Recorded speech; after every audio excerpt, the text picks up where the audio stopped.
Thank you very much, Margaret.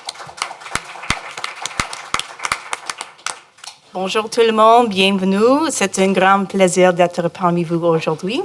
Thank you very much for the kind introduction, and I'm very, very honored to be moderating this spectacular panel today. So, I will not take up a lot of your time because this is not about me, it's about the speakers. But as a starting point tonight, I want to remind everybody that Canada is an Arctic nation and that the Arctic is a global responsibility. We, being the researchers in the policy community in Canada and internationally, have a collective duty to support the long-term viability of the Arctic, its environment, and the people. As we know, changes in the Arctic have a multiplier effect on Earth's climate and by extension our lives, be it rising water levels that are eroding the land of the people of Tuktoyaktuk have lived for hundreds of years on, or the disappearance of small island nations in the Pacific. We must remember that the Indigenous communities are the people who are on the front line and that bear the brunt of these stresses, and we are here to talk about that today.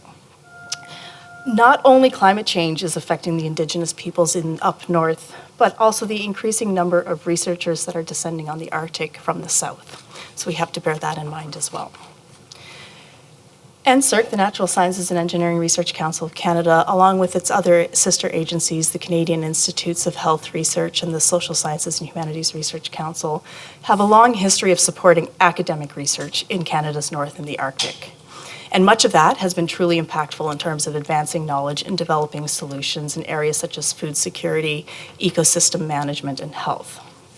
But we are acutely aware that often we've been unable to reconcile Western models of academic research with meaningful participation of Indigenous peoples and effectively integrating traditional knowledge in research design. Effective research is not just about the land, it is of the land.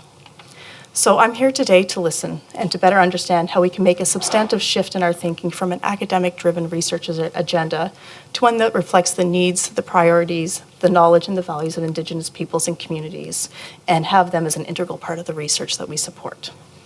To that end, I will mention that the agencies have been committed to implementing a strategy called Strengthening Indigenous Research Capacity, with the view of identifying new ways of doing research by and with Indigenous communities, including strategies to grow the capacity of First Nations, Métis, and Inuit communities to lead their own research and to partner with the broader research community.